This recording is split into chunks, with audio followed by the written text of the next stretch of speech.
우리는 어떻게 살아야 하는가? 사르트르는 이렇게 말하는 듯하다. 기꺼이 선택하고 상처받고 아파하라. 그리고 또다시 선택하라. 그것이 인간인 당신에게 부여된 특권이자 당신이 당신의 삶을 후회하지 않을 유일한 방법이다 라고 말이다. 돌이켜보면 우리 삶에는 선택하지 않아 후회했던 것들 투성이다. 시험이 다가올 때마다 미리 공부하지 않은 것을 후회했으며 이별의 순간 사랑하는 사람과 더 많은 시간을 보내지 못한 것을 후회했다. 경력을 쌓을 수 있는 좋은 기회를 잡지 않은 것을 아쉬워했고 조금 더 선한 삶을 살지 못한 것을 부끄러워했다. 책 읽는 다락방의 제이입니다. 인생은 B, birth와 D, death 사이의 C, 초이스다. 장폴 사르트르의 명언으로 잘 알려진 이 말은 사소한 것이든 중요한 것이든 무언가를 선택하고 결정해야 할 상황들이 우리가 살아있는 동안엔 끊임없이 주어지는 게 인생이라는 걸 아주 간결하게 표현하고 있는데요. 이미 선택을 하긴 했지만 자꾸 뒤돌아보게 되는 일들도 많죠.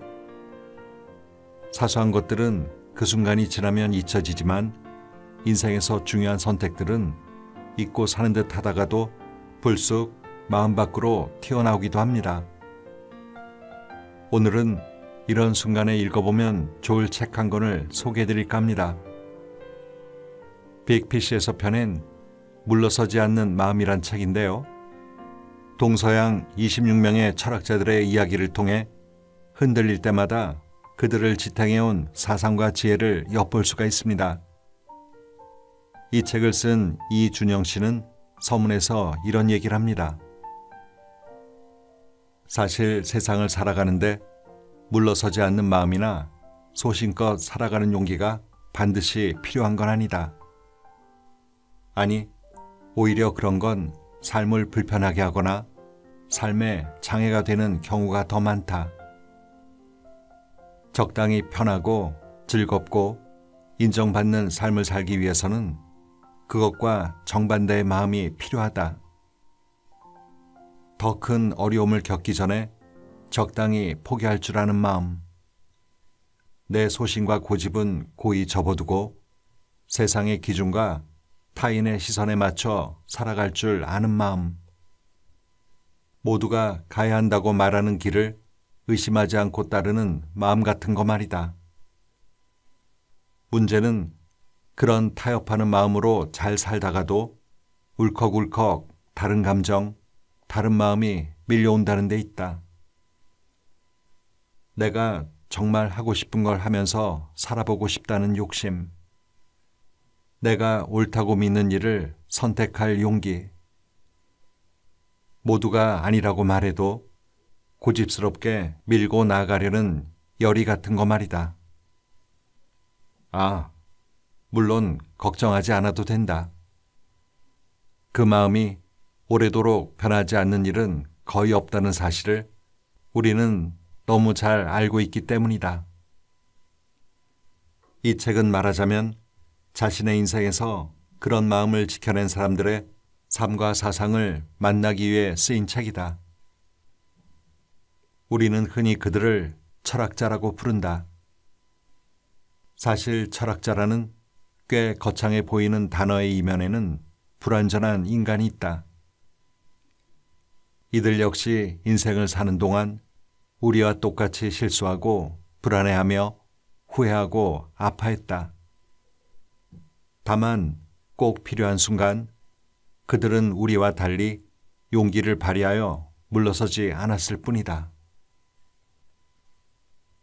사는 동안 위기의 순간은 누구에게나 찾아옵니다. 힘들고 지쳐서 모든 것을 놓아버리고 싶은 그런 순간 말이죠. 이럴 땐 일상에서 벗어나 생각을 멈추고 좀 더 넓은 시야와 냉정한 자세로 문제를 바라보는 태도가 필요할 겁니다. 오늘은 이 가운데 여러분과 나누고 싶은 글을 부분 발췌해서 소개해 드리려고 합니다. 그럼 책 속으로 함께 들어가 보실까요?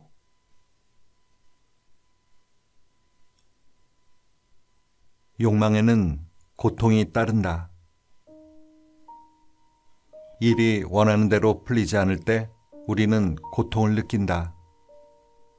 문제는 너무나 많은, 아니 거의 대부분의 일이 뜻대로 풀리지 않는다는 데 있다.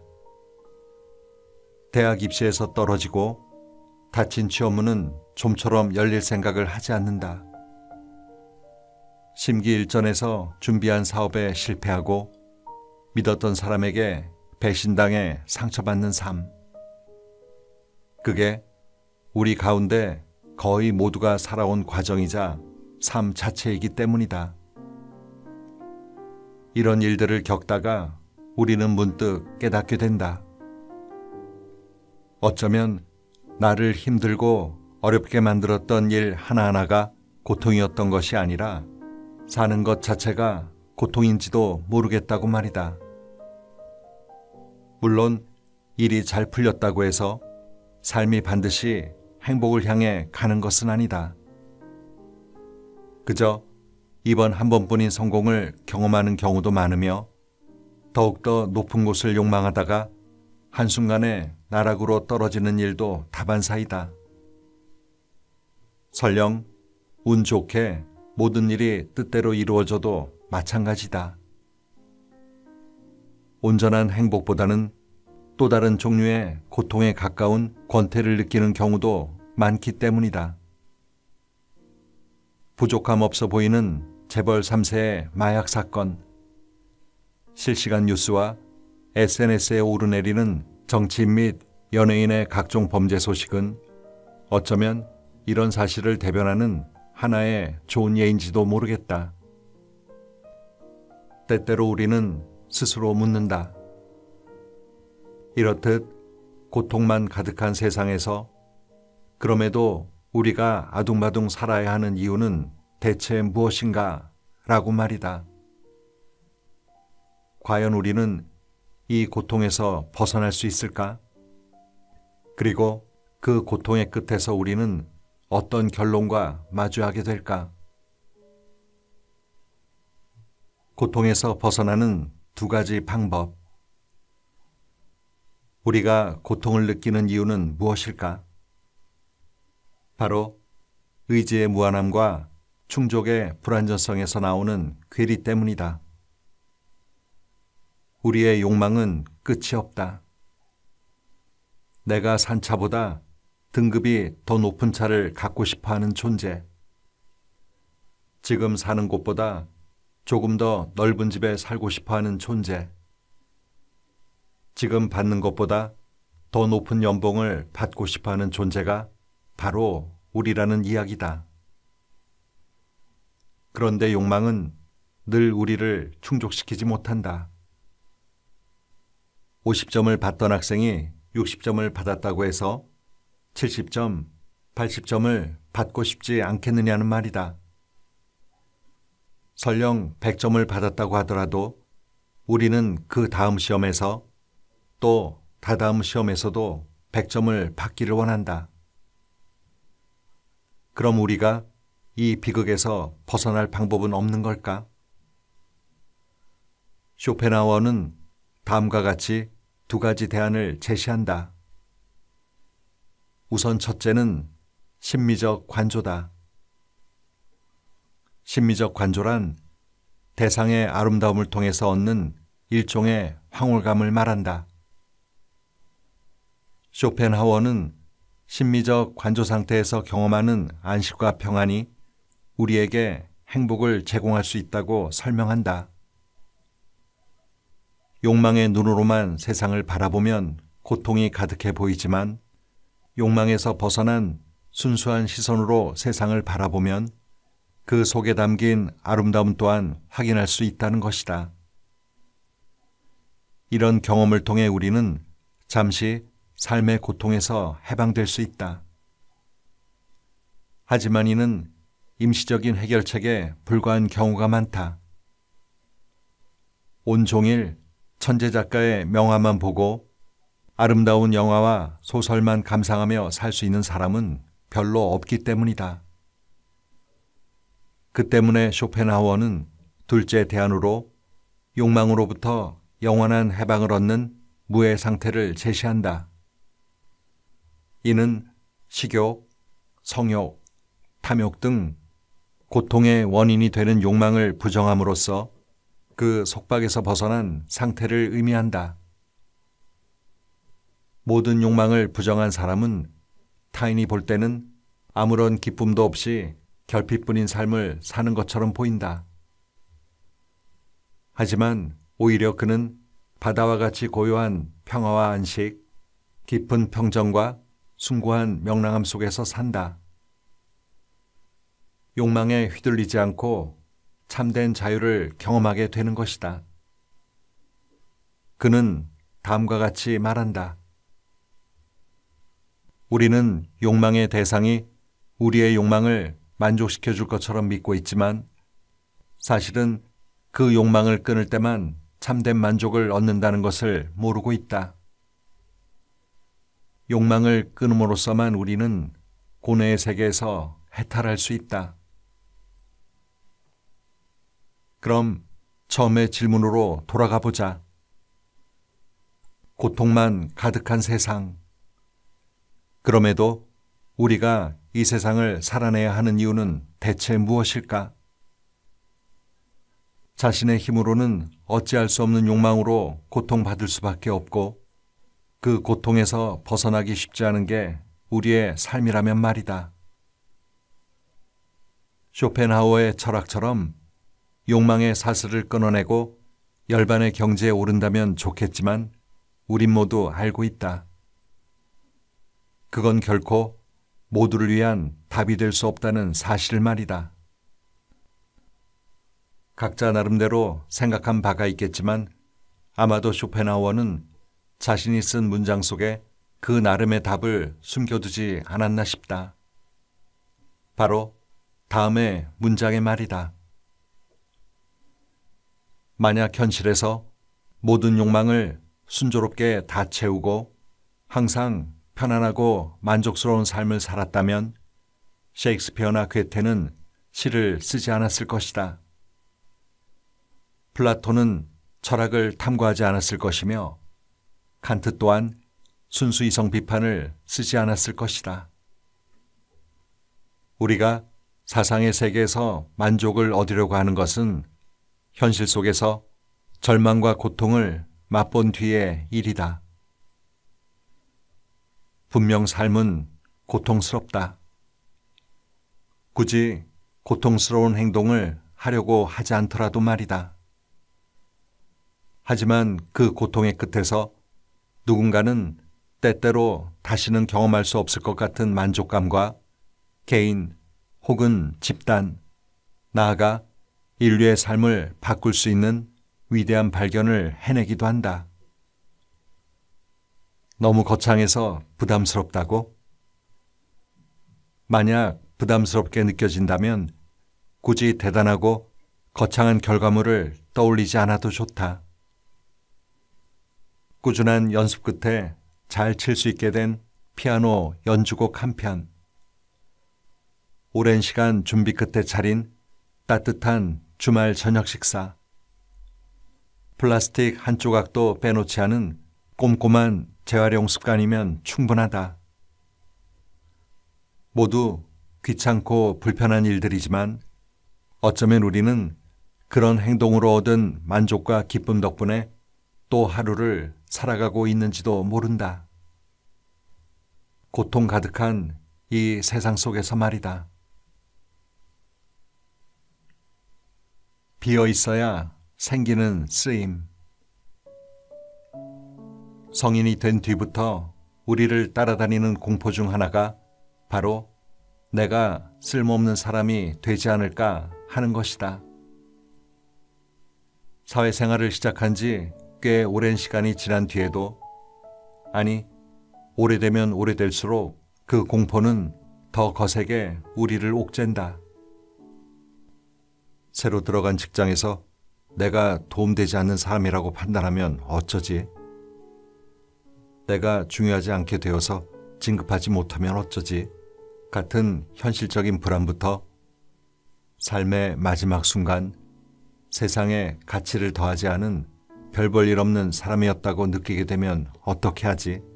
같은 꽤 철학적인 불안까지 그 공포는 크기와 범위, 방향을 달리하며 우리를 철저하게 괴롭힌다. 더 큰 문제는 이런 불안과 공포가 더 나은 선택과 결정을 하는데 방해가 되는 경우가 많다는 사실이다. 평생이 걸릴지도 모를 중요한 일을 깊은 고민 없이 급하게 결정한다거나 모처럼 주어진 기회들을 하나도 놓치지 않겠다며 욕심부리다 탈이 나는 경우가 대표적인 사례다.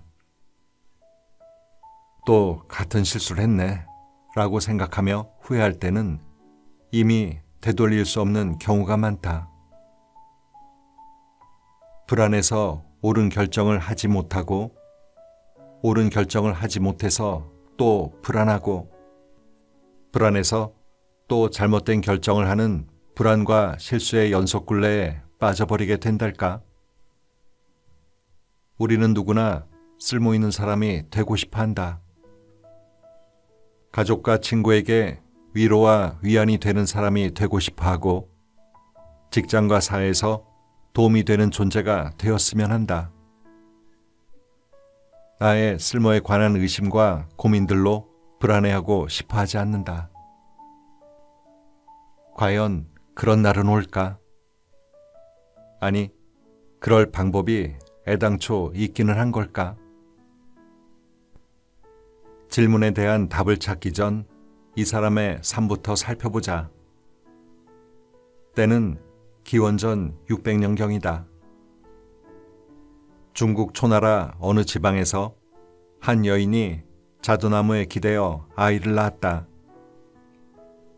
전해지는 이야기에 따르면 그녀는 어느 날 떨어지는 별을 보며 찬양하는 노래를 불렀다.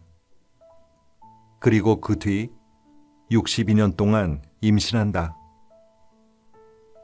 아이는 태어나자마자 말을 했고 머리카락은 눈처럼 하였다. 세상 밖으로 나온 아이, 아니 노인은 주위에 심겨있는 자두나무를 가리키며 나는 이 나무를 따서 성을 짓겠다 라고 말했다. 그러고는 자두나무의 이와 자신의 큰 길을 상징하는 이를 붙여 스스로 이름을 이이라 붙였다.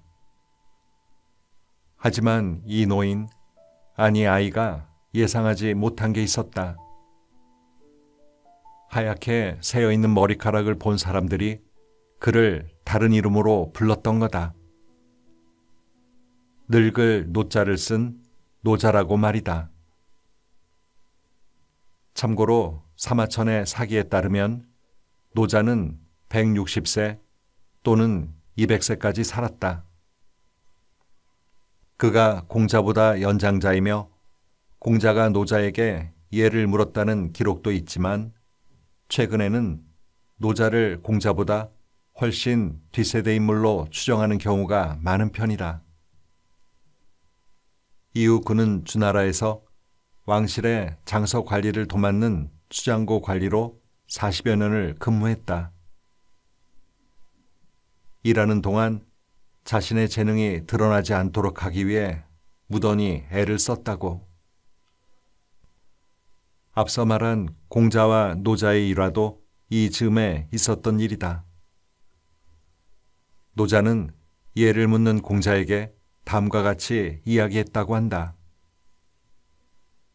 군자는 때를 만나면 나아가서 벼슬을 하지만 때를 만나지 못하면 뒤로 물러나 숨어야 하는 것이오.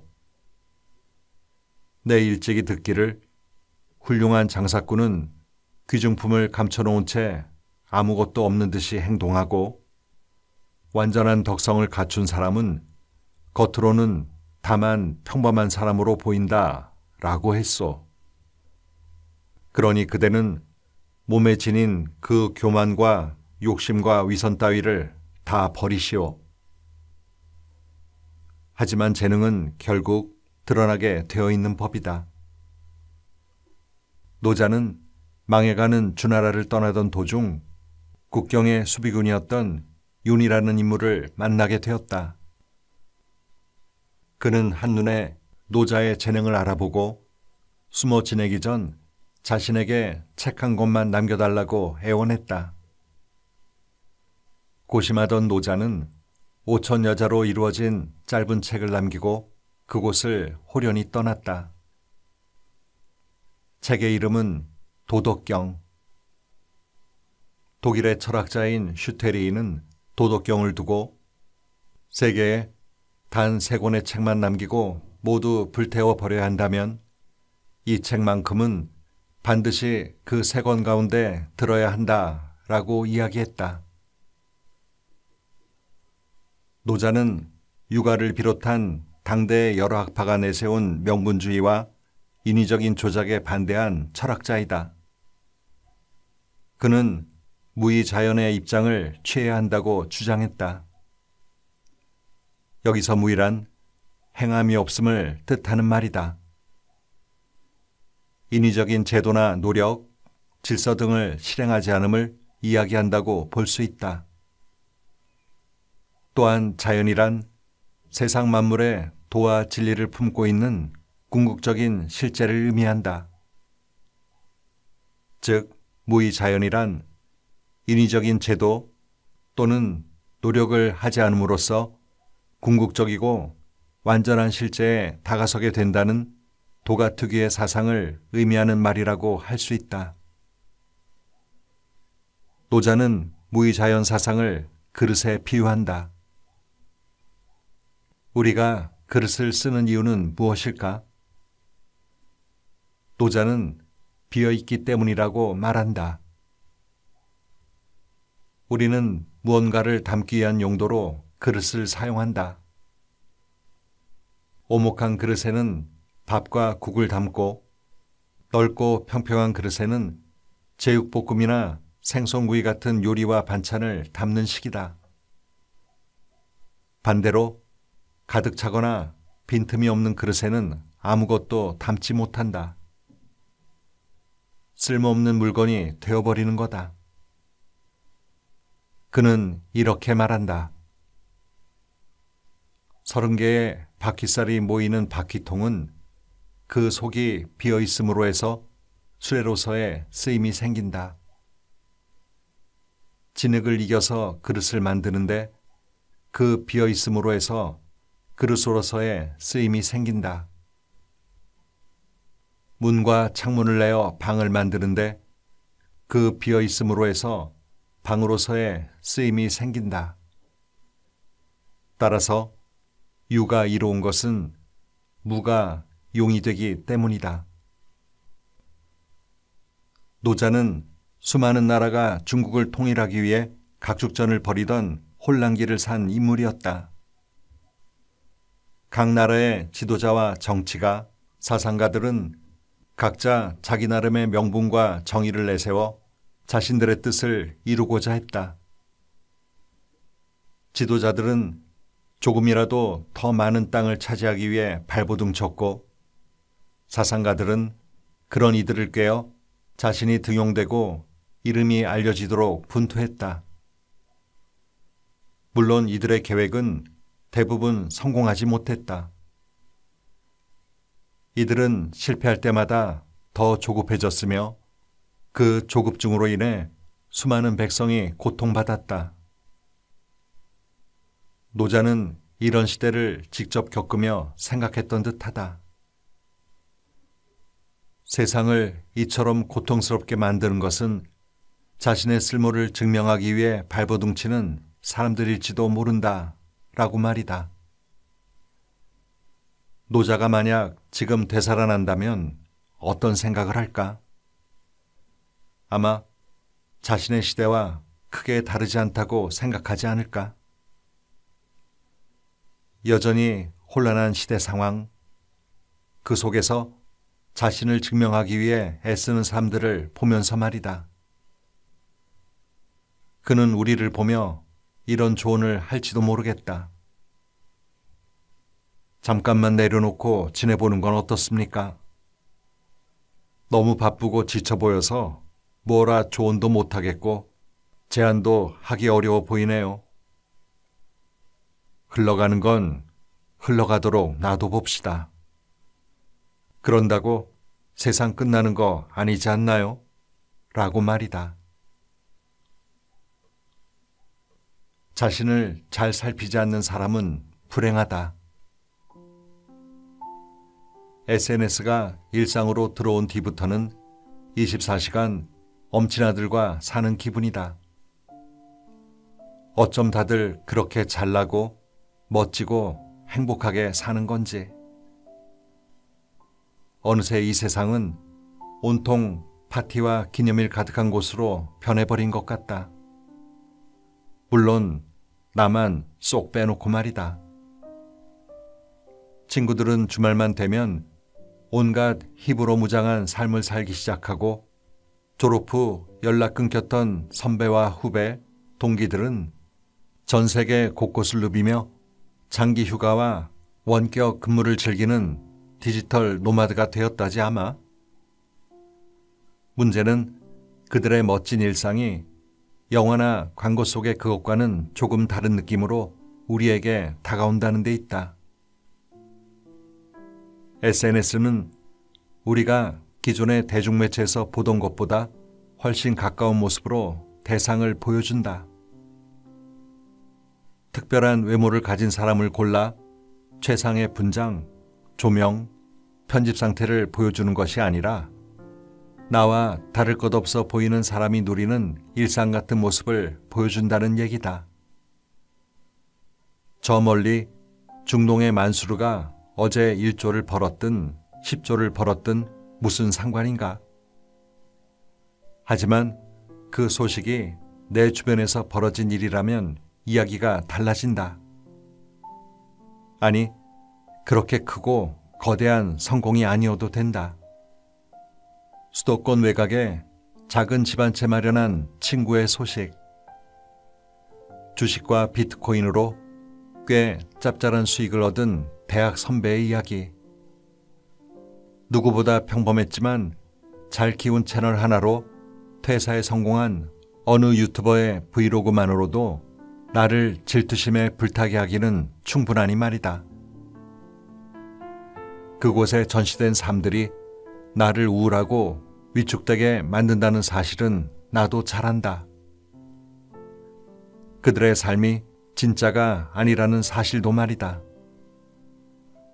하지만 정신 차려보면 또다시 그곳에 접속해 새로 고침을 또 반복하고 있는 나 자신을 발견하게 된다. 타인의 일상을 염탐하고 시샘하는 삶에 중독되어 버린 거다. 아, 우리는 대체 어떻게 해야 남의 생각과 시선, 행동에 흔들리지 않는 삶, 남과 무작정 비교하지 않는 삶을 살아가게 될까? 여기 한평생을 오롯이 나로 살아간 인물이 있다. 바로 기원 후 121년에 태어난 로마의 제16대 황제 마르쿠스 아우렐리우스다. 그는 팍스 로마나라고 불리는 고대 로마의 최전성기를 이끈 5현제 중에 한 명이며 스토아 학파의 대표적인 철학자이자 명상록의 저자로도 유명한 인물이다. 마르쿠스는 어린 시절부터 정직하기로 유명했고 학업 성취도 뛰어났다. 선대 황제인 하드리아누스는 이런 마르쿠스의 잠재력을 알아본 사람 중 한 명이었다. 두 사람은 함께 사냥 다니기를 즐겼으며 황제는 마르쿠스에게 아주 진실한 삶이라는 의미인 베리시무스라는 별명을 붙여주기도 했다. 나이와 지위를 뛰어넘은 우정을 쌓아가던 두 사람. 하드리아누스는 아들이 없어 후계자 선정에 골머리를 앓던 중 마르쿠스를 떠올린다. 그는 마르쿠스가 17세가 되던 해에 마침내 생각을 실행에 옮긴다. 마르쿠스를 황제로 만들기로 결심한 것이다. 우여곡절 끝에 황제가 된 마르쿠스에게는 끊임없이 고난이 닥쳤다. 우선 재임 초기인 165년부터 180년까지 약 15년 동안 안토니우스 역병이 돌았다. 극동에서 발생한 이 전염병은 국경을 넘어 전 세계에 영향을 미쳤다. 물론 로마도 이를 피해갈 수는 없었다. 하루에 2,000명 넘는 사망자가 발생하기도 했으며 누적 사망자는 최소 500만 명 이상이었던 것으로 보인다. 엎친 데 덮친 격으로 국경 바깥 이민족들의 침입, 외곽 지역의 반란도 이어졌다. 마치 마르쿠스의 자질과 인내심을 시험이라도 하는 것처럼 말이다. 하지만 마르쿠스는 굴하지 않았다. 역병이 창궐한 도시에 남아 시민들을 안심시켰으며 전쟁이 벌어지면 늘 앞장서서 전선으로 향했다. 전쟁과 전염병으로 국고가 바닥나자 황실 소유의 장식품을 팔아 이를 충당했다. 시민들에게 세금을 늘리거나 주변 식민지로부터 돈을 더 걷는 쉬운 길을 포기한 거다. 그는 스스로 이런 다짐의 글을 적었다. 황제 행세를 하려 하지 말고 황제 노릇에 물들지 않도록 조심하라. 권력에 물들면 폭군이 되기 쉽다. 그러니 늘 소박하고 선하며 순수하고 진지하며 단호하고 정의를 소하고 신을 경외하고 친절하고 애정이 넘치는 자세로 자신에게 주어진 임무를 과감하게 행하라.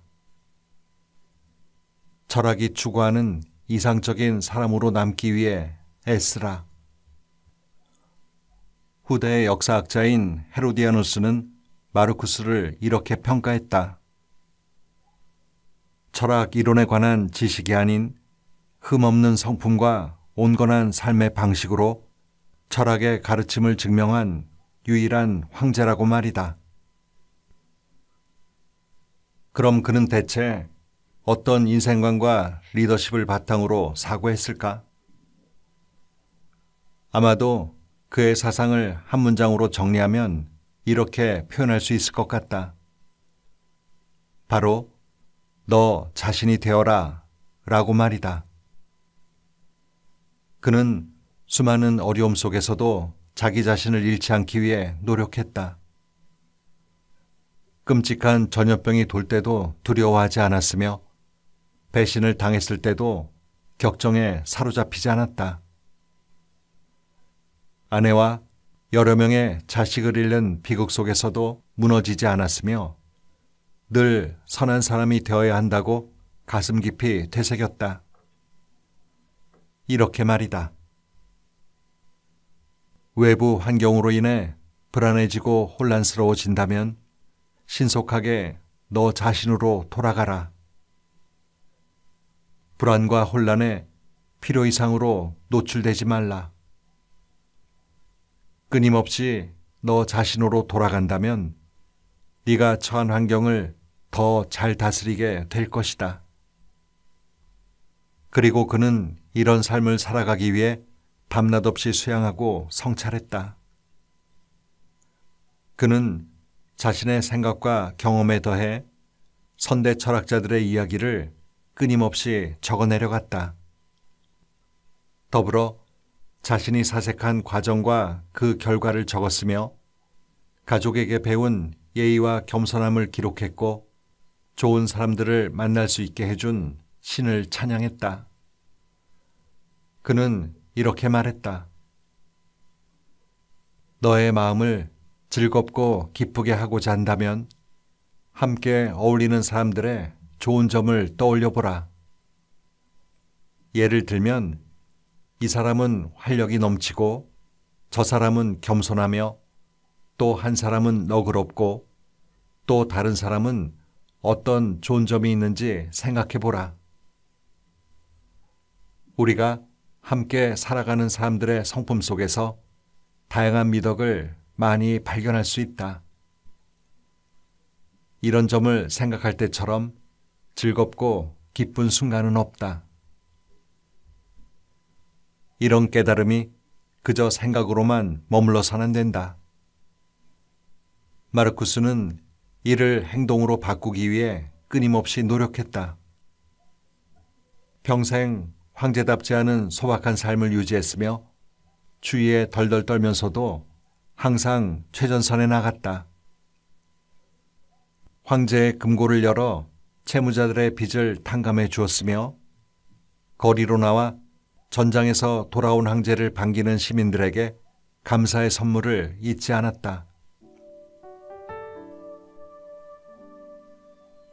다른 사람의 정신 속에서 무슨 일이 일어나고 있는지를 잘 살피지 않았다고 사람이 불행해지는 경우는 거의 없지만 자기 정신의 움직임들을 주의 깊게 살피지 않는 사람은 반드시 불행해진다. 조금 전에 소개해드린 마르쿠스 아우렐리우스의 말인데요. 사실 타인에 대한 관심이 많든 적든 나의 행불행과는 무관하지만 내 생각에 대한 관심과 보살핌이 부족하면 사람은 불행해지기 쉽다는 겁니다. 남들 다 가는데, 남들 다 있는데 하며 뭔가가 없는 나를 탓하기보다는 내가 가진 그리고 앞으로 만들어갈 내 모습에 좀 더 힘을 싣고 살았으면 좋겠네요. 내가 어떻게 하고 다니고 뭘 지니고 있는지 실은 남들은 별 관심 없거든요. 오늘도 좋은 하루 보내세요.